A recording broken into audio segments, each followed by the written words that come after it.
Hello learners, welcome again to our lesson 2 of the Form 2 work. The topic is the structure of the atom and the periodic table. So this is our second lesson in the topic. In the last lesson, we introduced some terms like an atom. We saw the structure of the atom with an example, and we also defined the atomic number, the atomic mass. Yes, we also saw the definition of energy levels. So this is where we are going to start today, the energy levels and the electron configuration. So previously we said that energy levels, this is a region in the, this is the region in an atom surrounding the nucleus where electrons occupy. So that is the region we call energy levels. Energy levels are numbered. So we number these energy levels and we number them starting with the one closest to the nucleus. Each energy level can only accommodate a given maximum number of electrons. For example, the first energy level carries a maximum of only 2 electrons. So we cannot have three electrons in the first energy level. The immediate energy level from the nucleus only carries 2 electrons. The second energy level carries a maximum of 8 electrons, and the third energy level carries a maximum of 8 electrons.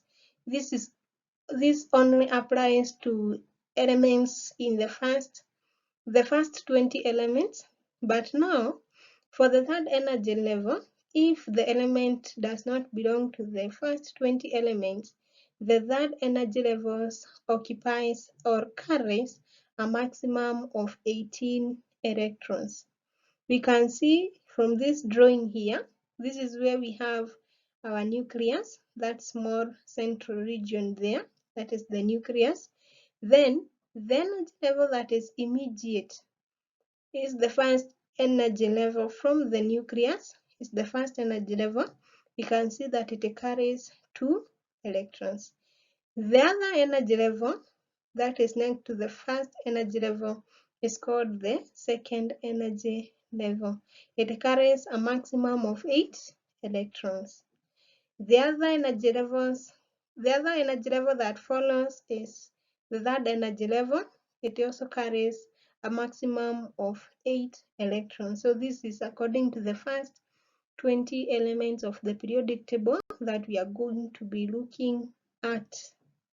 So for electron configuration, so what is electron configuration, or in other words, electron arrangement? Electron configuration is the distribution of electrons in the energy levels. For example, the electron configuration of helium is written as 2.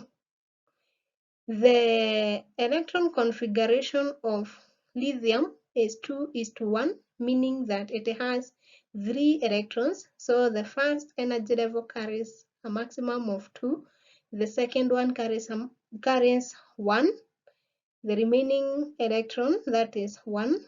So the arrangement of lithium will be 2:1. That of calcium is atomic number 20. So the first energy level will carry a maximum of 2. The second energy level carries a maximum of 8. That is 10. The third will carry a maximum of 8. That is 18. Then the next energy level will carry will carry 2 electrons that are remaining. So this is 2:8:8:2. That is the electron configuration of calcium. So that is the distribution of electrons in the energy levels. For the drawing, we have lithium here. We know lithium is atomic number 3, meaning it has 3 electrons and 3 protons. Then it has 4 neutrons, meaning the 3 protons and 4 neutrons, we said protons and neutrons are found inside the nucleus. So 3 protons and 4 neutrons inside the nucleus. Then the crosses will represent the electrons. So the electrons are 3. The first energy level will carry 2.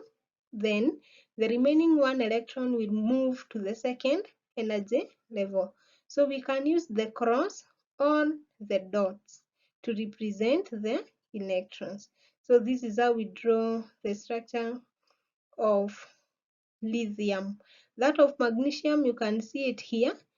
We have 12 protons and 12 neutrons. Remember, magnesium has an atomic number of 12. So it has 12 protons and 12 neutrons. So we have 12 protons and 12 neutrons inside the nucleus. The first energy level occupies 2 electrons. The second energy level has 8 electrons. That makes 10 electrons. Then the remaining 2 electrons now move to the third energy level.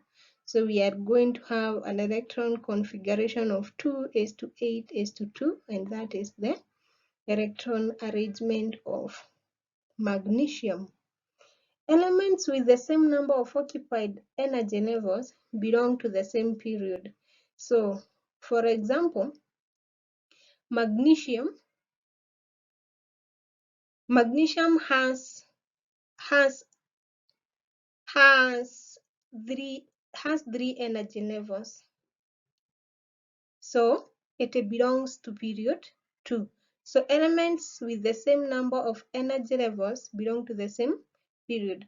So for example, hydrogen and helium, they have only one occupied energy level. This means they belong to period 1. So both hydrogen and helium belong to period 1. In the periodic table, they are arranged in rows. So the periods are arranged in rows. Then elements with the same number of electrons in the outermost energy level form a group. So if two elements has 2 electrons in the outermost energy level, then they belong to group 2. Then they are arranged in columns. For example, elements like hydrogen, lithium, sodium, and potassium has 1 electron in the outermost energy level, meaning that they belong to the same group, that is group 1. So that is how we group elements into periods and into groups. Then we say group 8 elements are known as group 0 because they have a little tendency of losing or gaining electrons during a reaction. So group 8 elements are non-reactive. They have a very little tendency to lose or to gain electrons during a reaction. So we call them group 0. In the next, we are going to look at the group 8. We say that there are group 8 groups, that is, we have 8 groups in a periodic table and are numbered in Roman numerals. So we are going to see those groups. We are going to see that periodic table and how it looks like, and we are going to see the 8 groups in a periodic table. Then there are 7 periods in the periodic table, but for us in our Form 2 level, we are going to look at the first 3 periods of a periodic table. Then between group 2 and group 3, it lies a group of elements referred to as transition metals. So these groups does not belong to group 1, group 2, group 3, up to group 8, but they are between group 2 and group 3. That is where they are found.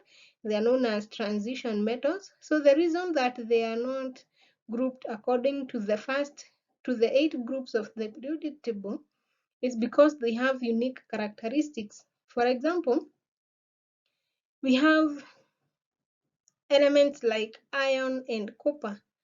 They have unique characteristics that are not common to other elements. For example, they have colored ions and they also have variable valences. So these unique characteristics makes them not fit in either of the 8 groups of the periodic table. So we have a question here. An element has an atomic number of 13. Write the configuration of element Q. So to write the electron configuration of this element, we have to know it has an atomic number of 13. So the number of electrons is 13. So how are these 13 electrons going to be distributed to those energy levels? So the first energy level will carry a maximum of 2. The next one will carry a maximum of 8. That makes them 10. Then we shall have 3 other electrons remaining that will do what? Now that will occupy the third energy level. So the electron arrangement or the electron configuration of Q will be 2:8:3. B of that question, to which group and period does element Q belong? Give a reason. So element Q belongs to group 3. Reason? It has 3 electrons in the outermost energy levels. So we say that it belongs to group 3 because it has 3 electrons in the outermost energy level. It belongs to period 3 because it has 3 occupied energy levels. So element Q belongs to period 3 and also group 3, and we have seen the reasons. So this is the periodic table here. This is the entire periodic table. But for us now, we are going to look up to this element here, that is calcium, the 20th element. So we are going to look at the first 20 elements. You can see the first one is hydrogen there. It belongs to the first, it belongs to group 1. Then we have helium here. It belongs to group 8. We have lithium, beryllium, boron, carbon, nitrogen, oxygen, fluorine, neon, sodium, magnesium, aluminium, silicon, phosphorus, sulfur, chlorine, argon, potassium, and calcium. So these are the elements we refer to as the transition elements. They do not belong to the 8 groups because of the unique characteristics. So these are the transition metals. So we are going to skip all these elements here. So we are moving from chlorine, argon, potassium, calcium. So those are the first 20 elements we are going to look at. The characteristics of each group, the characteristics of groups and characteristics of periods, and see the reason why the characteristics that make these elements belong to either group 1 or period 1. That marks the end of our lesson 2. Then we meet again in our lesson 3. Till next time, thank you and bye bye.